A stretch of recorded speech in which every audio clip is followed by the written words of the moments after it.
There's only one struggle for oppressed, colonized people. The struggle is for the land. The blood is for the land. In Igbo terminology, what we mean by that is Iwuala. Iwuala. And you notice the word in Iwuala has Allah in there. And who is Allah?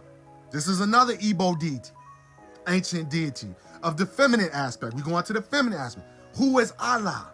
Allah is the earth. Allah is the land. Iwuala. What does Iwuala mean? The divine principles, the divine law of the land. Many of you people hear a lot of indigenous peoples always saying the law of the land. And I'm speaking specifically on North America at this point in time. The indigenous nations of North America. But we all know that Africa is the origin of indigenous peoples, period. So they put this law down first because they are the mothers and the fathers of civilization, nations, communities, and villages, which is our African ancestors.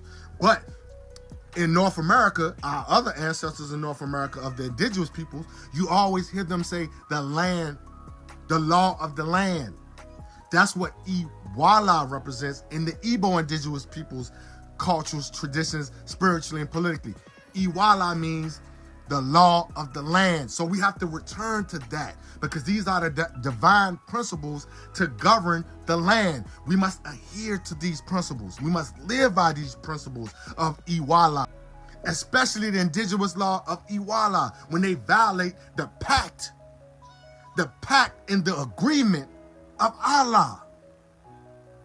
Too many violators are doing that today because this earth, Allah, is screeching and screaming in pain to be liberated because the land globally of Allah has not been liberated as long as these oppressors who've been controlling and destroying the planet through environmental terrorism.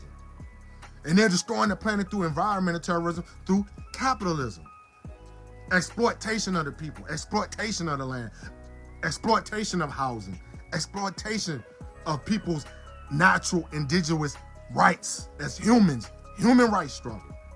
The offering is a sort of appeasement to the goddess in charge of the land, Ani, who is the special patron of the farmers. It's either you go through the ancestors or through Ani, the land goddess, to various calls of juju, and then finally you go to Chineke.